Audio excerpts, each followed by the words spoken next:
오늘 사도행전 12장은 지난주일 안디옥 교회의 부흥 공동체 이후에 참 기가 막힌 것은 부흥 이후에 오늘 또 핍박이 또 오는 것이에요.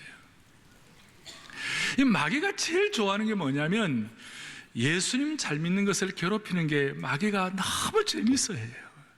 그러니까 예수님 잘 믿고 신앙생활 힘있게 하는 걸 보면 마귀가 못 사는 거예요. 그래서 여러분, 너무나 주님을 잘 섬겼던, 하나님 잘 섬겼던 욥을 보면 마귀가 막 너무 화가 나가지고 욥을 가만히 두지 않잖아요. 또 하나는 이 하나님의 공동체가, 우리면 교회면 교회, 하나님의 공동체가 힘있게, 하나님의 교회가, 하나님의 군대가, 하나님의 공동체가 부흥하고 힘있는 것을 사탄이 정말 싫어해요. 정말 싫어요. 그런데 이 시간 우리가 그런 어려움이 있을 때 미시적이 되지 아니하고 은혜의 진지를 고수해 가지고 하나님의 공동체와 하나님의 백성들이 마귀의 공격을 받으면서도 불굴의 신앙을 견제해 나갈 때 교회는 난공불락의 요새가 될 수가 있는 것입니다. 하나님의 군대가 되고 하나님의 특수 정예 부대로 한 단계 올라갈 수가 있는 것이에요. 그러니까 하나님의 백성들이 하나님을 섬기다 보면 감옥 갈 일이 많아요. 제가 세상 감옥 간다 그런 뜻이 아니라 요셉 같은 경우도 감옥 갔잖아요. 다니엘 같이 신실한 사람도 사자 굴 속에 들어가잖아요. 근데 오늘 보면 이와 같이 안디옥 교회가 부흥하고 한 다음에 12장 1절에 그때 헤롯 왕이 손을 들어 교회 중에 몇 사람을 헤아려 하는데 2절에 요한의 형제 야고보를 칼로 죽였다고 그랬어요.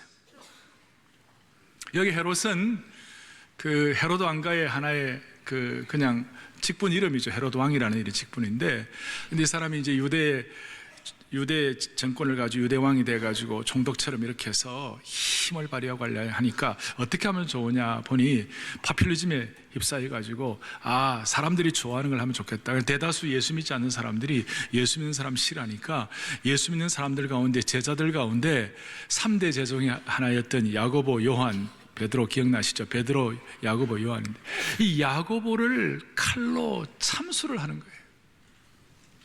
칼로 죽이는 거예요. 얼마나 비참한 일입니까? 제가 이것을 준비하면서 왜 하나님은 야고보를 먼저 이렇게 데려가시나? 마가복음 10장이나 마태복음 20장 같은 데 보면 어느 날 이 야고보와 요한의 이 두 형제잖아요. 어머니가 와가지고 치맛바람을 일으켜서 예수님, 하나님의 나라가, 왕국이, 하나님의 나라가 이렇게 도래할 때 하나는 내 아들 하나는 야고보는 좌정성 시켜주시고 하나는 요한은 우정성 시켜달라고, 좌측에 우측에 그렇게 해달라고 그러니까 예수님께서 뭐라고 말씀하셨죠?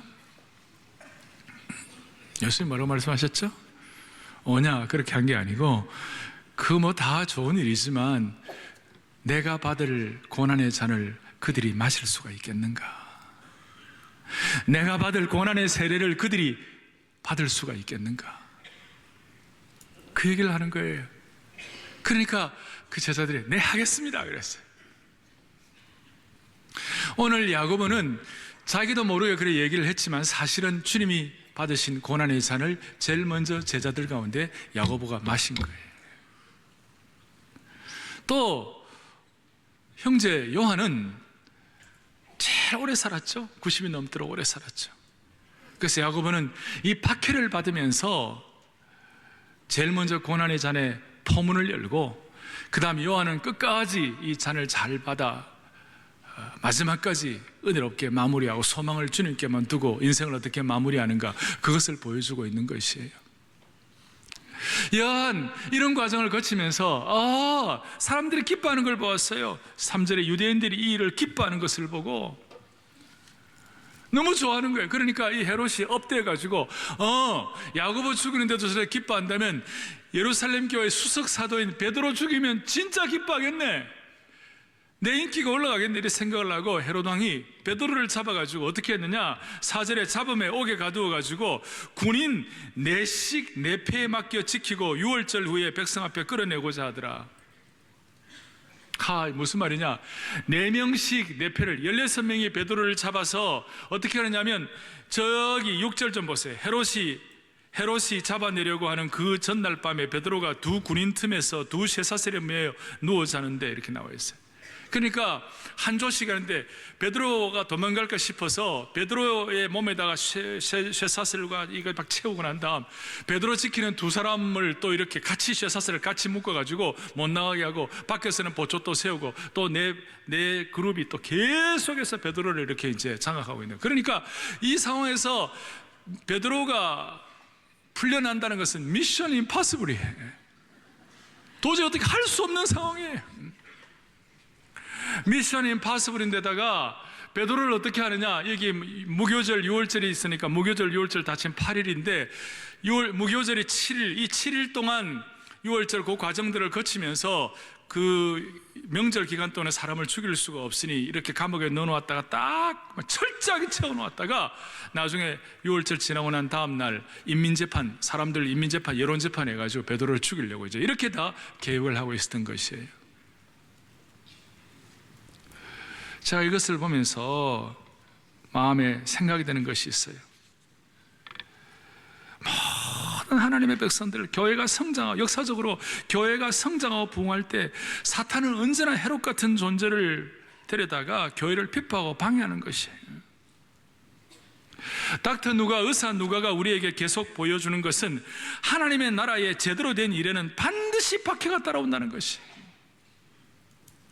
여러분들이나 저나 신앙생활 제대로 하려면 반드시 이런 과정을 거친다는 것이에요. 별로 좋아를 안 하시는 것 같아요. 사도행전 14장 22절을 보세요. 다 같이 읽어보겠습니다. 세자들의 마음을 굳게 하여 이 믿음에 머물러 있으라 권하고 또 우리가 하나님 나라에 들어가려면, 자, 믿음에 머물러 있으라 권하는데 우리가 하나님 나라에 들어가려면 많은 뭘 겪어야 한다고요? 환난을 겪어야 한다. 고난을 통과해야 한다는 것이. 아까 말씀한 대로 구약에도 그 귀한 요셉이 감옥에 들어갑니다. 흠결이 없었던 다니엘이 사자의 감옥에 들어가는 것입니다. 바울도 하나님을 진실되게 섬기려고 그럴 때 바울의 생애 가운데 감옥에 있었던 기간이 얼마나 많습니까? 사탄이 잔혹한 것입니다. 겉으로 보이는 이런 감옥도 있습니다만 많은 사람들이 인생의 감옥에 갇혀 있는 사람들이 많아요. 인생의 감옥들이 많아요. 케이체프 노이드라는 심리학자가 사람들의 마음을 감옥처럼 가두어서 꼼짝 못하게 하고 위축시키는 몇 가지 감옥이 있다고 그랬어요. 그러니까 이 감옥에서 나오지 못하는 사람은 삶의 보람과 기쁨이 없고 계속 감옥살이 종노릇하고 있는 것이에요. 첫째, 사람들은 자기 의의 감옥이에요. 자기 프레임에 갇혀가지고 자기 도취의 감옥이에요. 이 감옥에 갇힌 사람은 그 프레임에 갇혀서 스스로 종노릇하는 거예요. 어떤 사람들은 왕자병, 공주병에 걸려있고, 누구는 잘났고 누구는 못났고, 자기 남들은 판단의 감옥에 갇혀 있는 것이에요. 이것이 조금 더 전진된 비판의 감옥이에요. 항상 다른 사람의 단점만 보고 비판하기를 좋아하는 것입니다. 단점도 있고 장점도 있을 터인데 사람들이 자꾸 단점을 보고 욕을 하는 것이에요. 이것은 나중에 질투의 감옥과 연결이 되는 것입니다. 남이 잘 되는 거 보면 괜히 배가 아프고 자꾸 헐뜯고 싶은 거예요. 세 번째, 공통적으로 사람들이 경험하는 감옥은 절망의 감옥이에요. 항상 세상을 부정적으로 보고 불평하고 절망하는 것이에요. 해도 안 된다, 뭐 그렇지 뭐 그렇게 나가는 거예요. 넷째 감옥은 주로 나이 드신 분들이 많이 들어가는 감옥인데 과거 지향의 감옥이에요. 현재를 살지 않고 옛날이 좋았다고 하면서 과거에 갇혀서 사는 분들이 많아요. 다섯 번째 감옥은 맹목적 선망의 감옥이에요. 맹목적 선망의 감옥이다. 내 거는 다 시원찮게 보이고 남게 다 좋아 보이는 거예요. 남의 남편이 더 멋져 보이고, 좀 조심해야 되는데 하여튼 남의 남편이 더 멋져 보이고, 남의 아내가 더 예뻐 보이고, 남의 자식은 다 공부 잘하는 것 같고, 내게 있는 소중성, 일상의 기쁨을 놓쳐버리고 사니 감옥에 갇힌 것과 똑같아요. 이런 인생길에서 오늘 우리는 본문을 통하여 우리가 삶의 고비고비마다 그것을 전쟁에 승리할 수 있도록, 은혜의 고지를 사수할 수 있도록, 은혜의 이 고지를 잘 우리가 확보할 수 있도록 하나님 우리 모두에게 하나님의 시각을 주시기를 바랍니다. 그래서 첫 번째 생각할 것, 제가 오늘 옥문이 열리는 기적에 대해서 얘기했는데, 기적에 대한 우리의 시각. 기적이 뭐냐? 성경이 말하는 기적이 뭐냐? 오늘 이 바울이 또 이 베드로가 여기서 옥고에 차여가지고 도저히 미션 임파서블 같은 상황에서 옥에서 이렇게 구원받는 이 모든 내용들, 기적 같은 내용들을 보면서 우리가 여기서 뭘 파악할 수 있어요? 먼저 기적관, 여러분과 저의 기적관. 우리 프로테스탄트에서도 기적 중단론자들이 있습니다. 이제 하나님의 말씀이 완전히 계시되었기 때문에 더 이상 기적은 일어나지 않는다, 뭐 그렇게 나름대로 이해는 가지만 그건 제가 볼 때 조금 과격한 어떤 주장인 것 같아요. 제가 배웠던 웨인 그루돔이라는 미국의 조직신학자가 있는데 이분은 신중한 기적 지속론자예요. 지금도 하나님께서는 하나님의 목적을 위하여, 하나님의 사역을 위하여 기적을 구하는 것이 전혀 잘못된 것이 아니라는 거예요. 복음의 메시지의 진실성을 증거하기 위하여, 또 영적 도움이 필요한 사람들의 도움을 주기 위하여, 복음 사역에 방해되는 요소들을 제거하기 위하여. 지금도 이슬람 같은데, 지금도 저 파푸아뉴기니아 같은데, 저 그런 데서는 지금도 기적이 일어날 수 있다는 것이에요. 단 조심스러워요. 제가 한 번씩 기적에 대해서 말씀드릴 때마다 기적이란 건 뭐예요? 우리 신앙적인 입장에서 기적은 자연 법칙이 초자연 법칙의 지배를 받는 것이에요. 좀 우리식으로 말하면 하나님의 신적 개입이 있는 것이 기적이에요. 그리고 초자연 법칙이 자연 법칙을 지배하는 것인데, 그것이 저희들이 가능하다고 믿는 이유는 하나님은 법칙을 만든 분, 창조주이시기 때문에 법칙을 만든 창조주는 법칙을 깨뜨릴 수도 있고 법칙을 초월할 수 있다고도 믿는 것이에요. 그런데 이제 신앙적으로, 복음적으로 들어와서 우리 특별히 신약교회 이후에 기적에 대한 우리의 시각을 좀 새롭게 해야 되는데, 그것은 뭐냐면 신약교회에서는 기적을 단순히 초자연적인 힘의 개입으로만 보지 않아요. 신약에서 말하는 기적은 예수님이 이 땅에 오신 것, 성육신함으로 말미암아 새롭게 형성된 새로운 영적 질서라고 보고 있는 것이에요. 예수님이 이 땅에 오시고 난 다음에 생긴 새로운 영적 질서가 뭔가, 키가 뭔가. 예수님이 이 땅에 오시고 난 다음에 제일 중요한 것은 도저히 구원받을 수 없는 우리 죄인들이 하나님의 놀라우신 구원의 계획에 따라서 그 언약의 피로, 그 피 흘림의 역사를 따라 우리같이 도저히 구원받을 수 없는 죄인들이 하나님의 자녀가 되었다는, 이것이야말로 가장 초자연적인 기적이다, 이렇게 믿는 것이에요. 그리고 시장에 나타난 수많은 기적들이 있어요. 오병이어의 사건이다, 무리를 걷는다, 그 다음에 뭐 병자가 살아난다, 또 죽은 자가 살아난다, 여러 가지 기적들이 있어요. 그런데 그 모든 기적의 핵심은 뭐냐? 기적 자체가 목표가 아니고 그 기적과 함께하는 예수 그리스도의 목자의 심정과 예수님의 사랑이 거기에 펼쳐져 있는 것이에요. 그러니까 신약에 나타난 모든 기적의 배후에는 예수 그리스도의 사랑이 배후에 자리 잡고 있다는 것이에요. 그러니까 하나님의 사랑의 심정을 깨닫는 것이에요. 목자의 심정을 깨닫는 것이에요. 이 하나님의 시각을 깨닫는 것이에요. 그러니까 기적 자체보다도 더 중요한 것은 하나님의 심정을 깨닫고 하나님의 살아계심을 실제로 보게 하는 실제적인 현장이 기적이라는 것이에요. 그러니까 우리 다시 한번 우리 마음속에, 나 같은 사람들이 그리스도의 보혈의 능력에 확신이 가서 오늘 이 자리에 와서 예배 드리는 것 자체가 하나님 주신 기적이구나. 일상의 기적이에요, 이것이. 또 하나는 모든 기적은 거기에 배후에는 하나님의 사랑이 자리 잡고 있다는 그 사실을 믿으셔야 되시는 거예요. 이런 상황 가운데 기적에 대한 우리 시각을 뜨고 오늘 세 가지 기도의 제목을 본문을 통해 정리를 할 것이 있어요. 자, 모든 기적은, 첫 번째, 모든 기적은 그냥 일어나는 것이 아니야. 모든 기적은 반드시 성경 신약에, 특별히 시작해 보면 고난 가운데 기적이 일어나는 것이에요. 여러분들은 제가 정말 기적을 체험하기를 원하세요? 오늘 제가 마무리로 어떤 자매 얘기를 좀 할 터인데, 우리의 삶에 일어날 많은 고난들이 있어요. 많은 아픔들이 있어요. 그런데 그 고난과 아픔 가운데서 하나님의 기적을 체험할 수가 있는 것이에요. 날마다 평탄대로이고 날마다 모든 것이 다 잘 되어가는, 날마다 모든 것이 참 평탄한데 거기에 무슨 기적이 필요하겠어요? 기적은 반드시 고난 가운데 일어나는 것입니다. 박해와 핍박과 순교와 참수 가운데 일어나는 것이에요.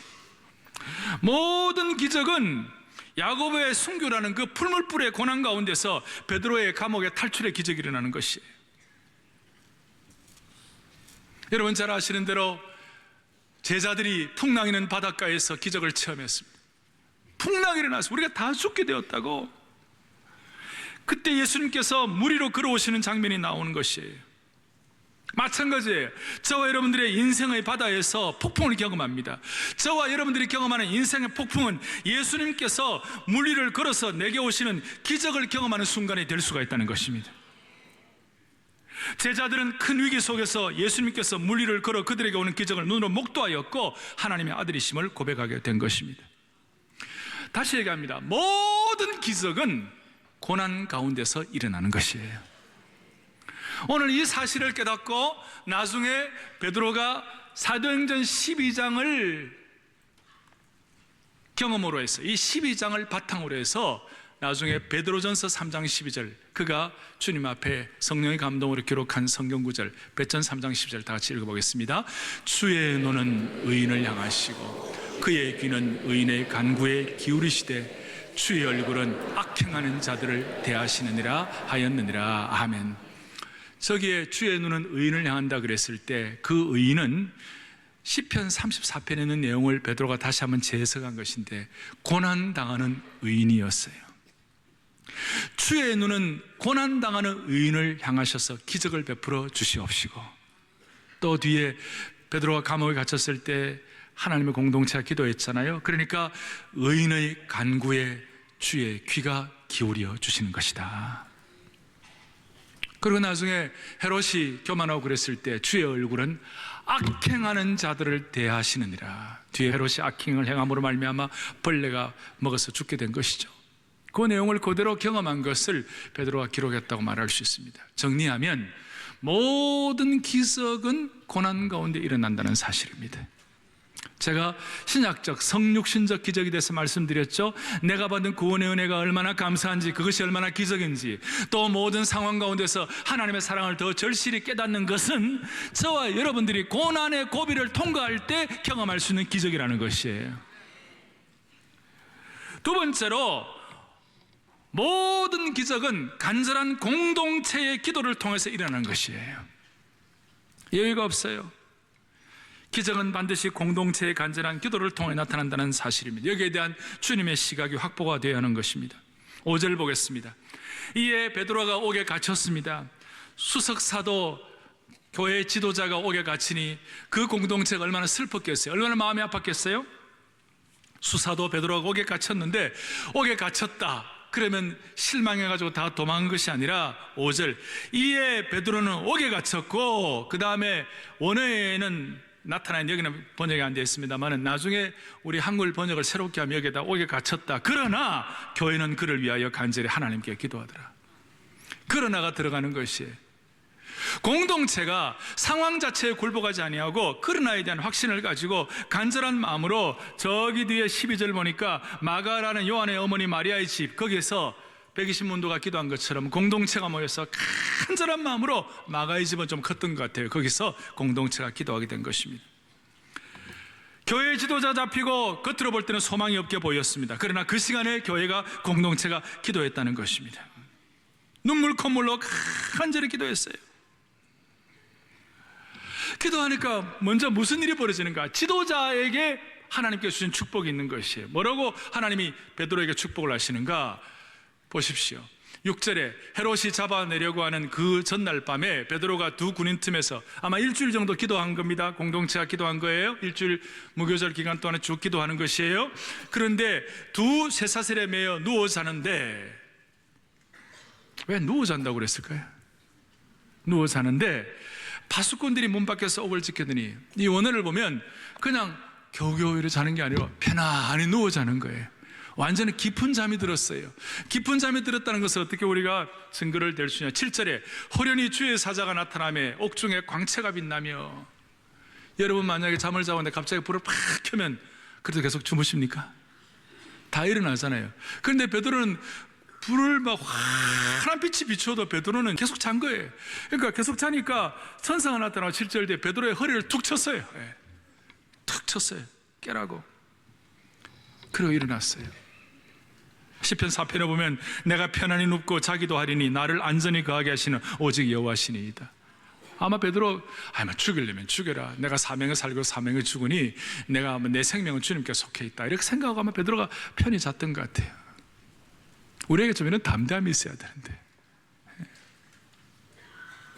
참 재밌는 거는요, 여기 베드로 허리를 툭 쳤는데 쳤다는 그 말이 헬라어로 어떻게 나오느냐면 그 쳤다는 말이 파타소란 말이에요. 파타소란 말. 툭 쳤어요. 그런데 저기 뒤에 보면요, 23절에 헤롯이 영광을 하나님께로 돌리지 아니하므로 주의 사자가 고치니, 쳤다는 말이 헤롯이 하나님께 영광 돌리지 아니하고 자기가 이렇게 하니까 또 툭 쳤어요. 그것도 파타소예요. 똑같은데 하나는 툭 치니까 깊이 자다가 벌떡 일어났고 감옥에서 해방받아 나가는 거죠. 하나는 툭 치니까 죽어버렸어요. 거기에 대한 우리 해석은 또 좀 이렇게 정리를 하고, 중요한 것은 공동체가 기도하니까 지도자의 마음속에 이런 평안함을 하나님이 주시는 것이에요. 지도자뿐이겠습니까? 가족들이, 가정교회도 교회잖아요. 가정도 교회잖아요. 두세 사람이 모여서 간절한 마음으로 기도할 때 여러분 가족, 친지, 공동체, 가족들도 하나님 주신 이런 평안함을 주실 줄로 믿는 것입니다. 그것이 기적이에요. 그런데 이 말씀을 보다가 참 독특한 것을 8절 보세요. 천사가 이르되 띠를 띠고 신을 신으라 하거늘 베드로가 그대로 하니 천사가 또 이르되 겉옷을 입고 따라오라 그랬어요. 왜 하나님께서는 지금 그런 기적을 베풀어 주시고 이제 묶인 쇠사슬을 다 풀어주시고 옥문을 통과하게 하시는 그런 놀라운 기적을 베푸시는데 베드로 보고 너 띠는 네가 띠라, 신은 네가 신어라.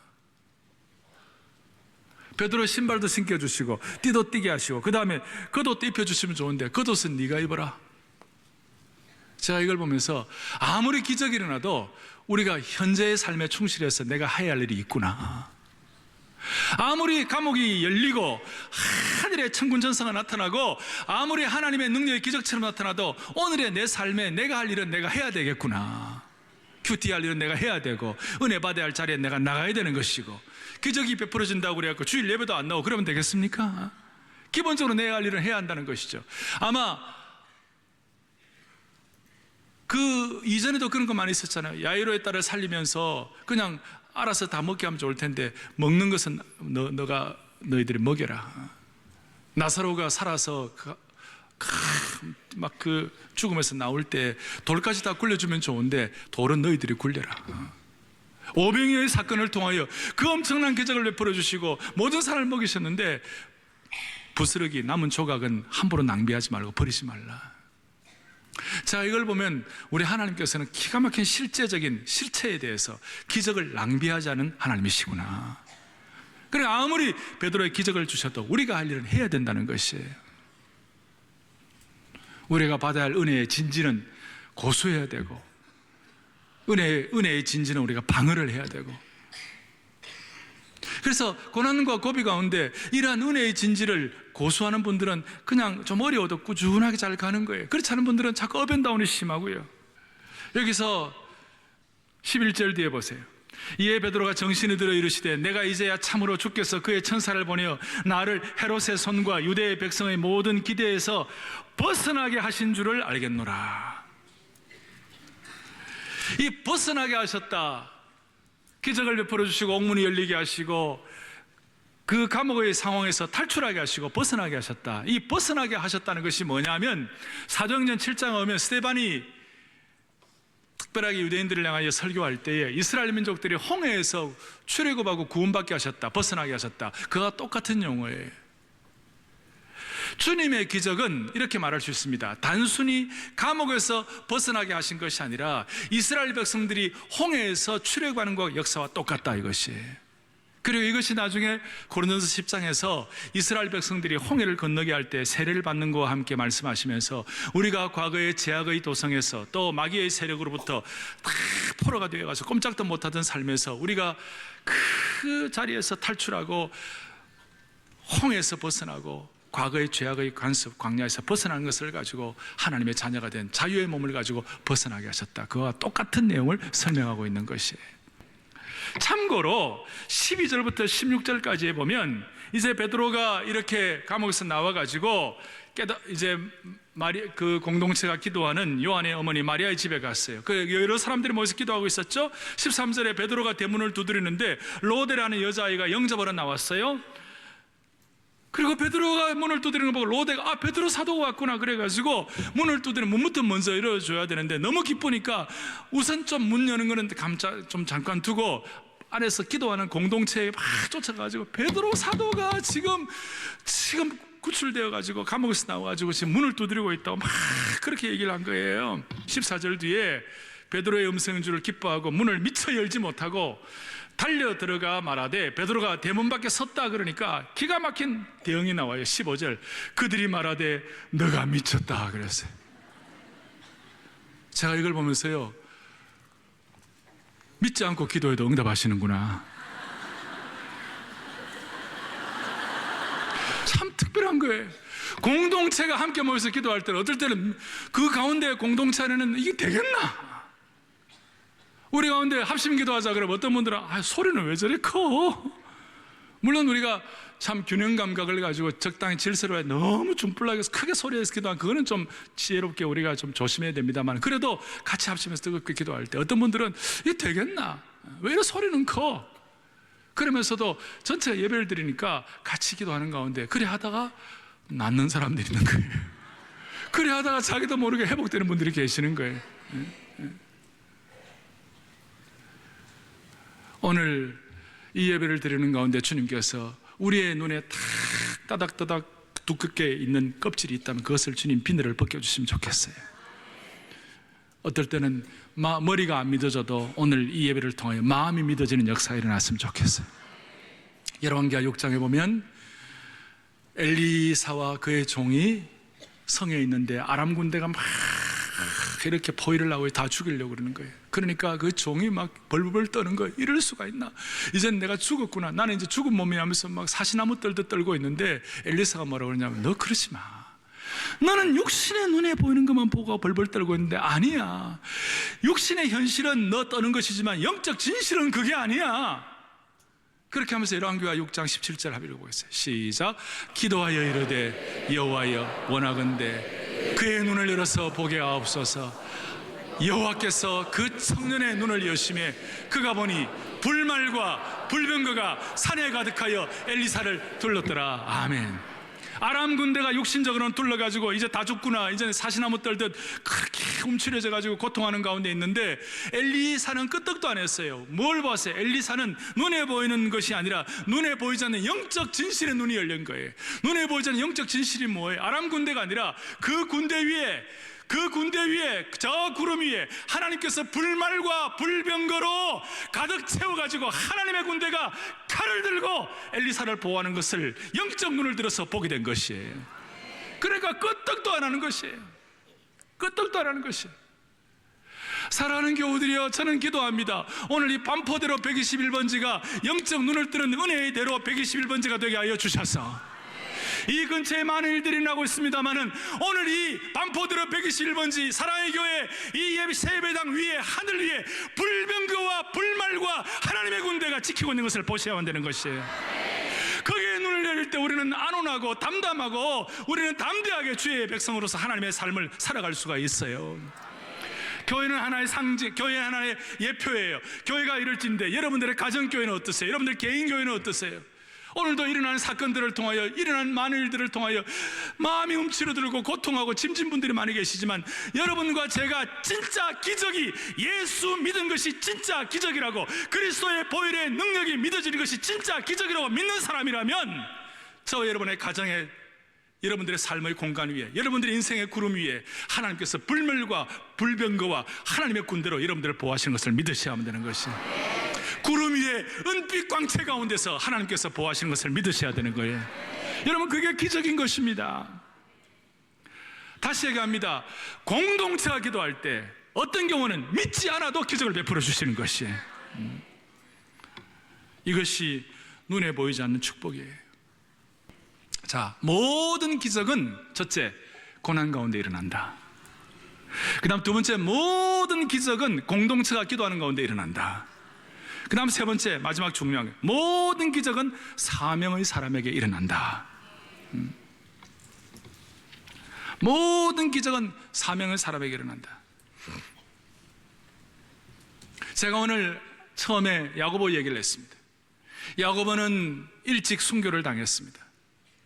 그런데 요한은 오래 살았습니다. 조나단 에드워드나 요한 캘빈 같은 선생님은 50대 중반에 하나님 불러가셨습니다. 그런데 요한 웨슬레이 같은 사람은 90까지 살았습니다. 사람의 인생의 수명은 특별히 기적을 체험한 예수 그리스도를 구세주와 주님으로 영접한 하나님의 백성이 된 하나님의 사람들에게는 인생의 수명은 주님이 주신 사명과 연관되어 있다는 사실을 믿으셔야 합니다. 야고보는 야고보의 사명을 다했습니다. 그런데 오늘 베드로는 더 해야 할 사명이 남아있는 것입니다. 그러니까 허리를 툭 쳐서 다시 감옥에서 구원받는 기적을 베풀어 주시는 것이에요.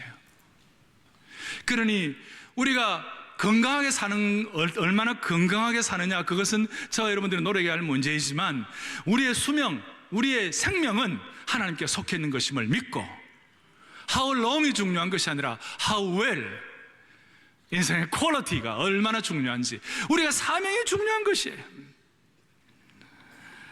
사명. 그러니까 하나님의 사람들은 사명의 길이나 수명에 염려할 거 없고 사명을 다 감당하고 사명을 완성하기 전에 하나님이 나를 부르실 일이 없는 거예요. 그러니까 어떤 사람이 죽을 병에 걸렸다 하더라도 그 사람이 그 사명 완수되느냐 안 되느냐, 거기에 따라서 여러분들의 마음의 시각이 집중되어야만 하는 것이에요. 그래서 제가 늘 얘기한 대로 사명이 목숨보다 중요하다. 그러니까 모든 기적은 사명과 연결되어 있다. 지난주에 제가 참 감동적인 편지를 청년부 자매에게 제가 받았습니다. 이 자매는 그래픽 디자이너예요. 아주 프로페셔널이에요. 근데 신앙생활도 열심히 하고 동남아에 팀장으로 나가고 하다가 갑자기 이 처녀 자매가 유방암 진단을 받았어요. 2기예요. 그래서 급히 귀국을 해가지고 이제 항암 치료를 하는 거예요. 암사이드를 죽이기 위하여 항암치료를 8번 한 거예요. 항암치료 과정은 젊은 자매가 얼마나 어려웠겠어요. 이런 고백을 할 때 내가 죽어야 사는 역설이라는 점에서 복음과 비슷했다는 것이에요. 매일 주님이 가셨던 그 역설의 길이 얼마나 어려웠을지 십자가를 묵상하며 치료를 견뎠다는 것입니다. 차라리 죽는 게 나을 만큼 고통스러운 부작용들을 겪으면서 다시 재발하게 되면 치료를 포기해야 되겠다, 그런 생각도 들었다는 것이에요. 그러고 난 다음에 이제 앞으로 1년 동안 표적 항암 주사와 2년간의 호르몬 주사, 5년간의 호르몬 약 복용을 처방받고 있는데 이제 어느새 좀 회복이 되고 머리카락도 숱도 자라가고 체력이 보통 사람의 70% 정도는 되는 것 같아서 복귀를 다시 고민할 정도가 되었다는 것입니다. 그러던 차에 정기검진 결과 갔는데 정기검진 결과를 들으러 병원에 갔는데 이상한 얘기를 들은 거예요. 엑스레이 이상한 게 발견됐다는 것이에요. 확대 촬영을 해보니까 그게 의사가, 닥터가 얘기하기로 재발일 가능성이 30% 내지 50% 정도 된다면서 이 정도면 상당히 높은 가능성이라고. 사람의 마음이라는 게 어찌나 순식간에 극단적으로 흘러가든지 최악의 경우가 생생하게 그려졌다는 것이에요. 왜 굳이 그 고통을 참아가며 살아가는지 모르겠다고. 살아갈 이유가 뭔가 이렇게 생각했대요. 그 순간 섬광처럼 머리를 강렬하게 강타하는 생각이 있어요. 그것이 뭐냐? 담임 목사가 늘 강조하던 말이 뭐냐? 담임 목사가 부임한 이후로 날마다 외쳤던 말씀, 사명이 목숨보다 중요하다. 그것이 막 가슴을 치더라는 거예요. 그러면서 내가 이 사명을 완수하기 전에 주님께 가는 것은 내가 좀 안타까운 일이다. 어떻게든 치료를 받아가지고 사명을 완수해야 되겠다, 이런 생각이 들더래요. 이 자매는 그래픽 디자인의 은사를 받아가지고 하나님 나라의 세경안을 전해주고 이 그림과 글 쓰고 디자인을 가지고 아픈 영혼들을 어루만지고 살려내는 그런 사명을 자기가 사명선언을 가지고 했는데 이것도 못 이루고 가는 것이 너무 안타까운 일이다, 이런 생각을 하고 이제 그 검진 결과를 제대로 듣기 위하여 혼자 가는 건 좀 너무 가슴이 좀 이렇게 둥거려서 청년부에 제일 믿음 좋은 친구하고 같이 갔대요. 그런데 의사 선생님이 뭐라고 하냐면 이게 암 재발인 줄 알았는데 항암 치료의 결과로 일부 조직이 뭉쳐가지고 변성된 것이지 암은 아니다 그때. 그 다음에 걸작에 목사님, 저는 사형 선고를 받았다가 특사로 풀려난 사형수의 마음이 어떤 건지, 하나님 아버지의 그 크신 애가 어떤 건지 이제 정말 알 것 같습니다. 얼마나 감격스럽고 기뻤는지 모릅니다. 한 가지만 여러분들 정리하면 되는 거예요. 사랑하는 교우들이요, 사명의 목숨보다 중요한 것입니다. 이것이 여러분들의 기적을 낳게 할 것입니다. 그래서 오늘 기적의 소유자가 되지 말고 기적의 체험자가 되시기 바랍니다.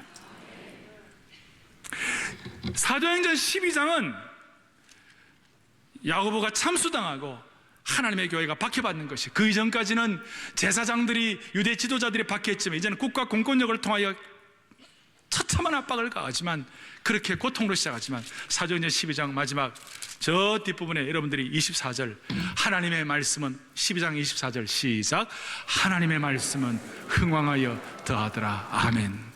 마지막 12장 끝부분은 헤롯이 박해가, 헤롯이 충이 먹어 죽어버렸어요. 하나님의 말씀은 흥왕하여졌더라. 기적이 일어나게 된 것입니다. 오늘 이 기적 소유자가 아니라 기적 체험자가 되기를 주님의 이름으로 간절히 소망합니다.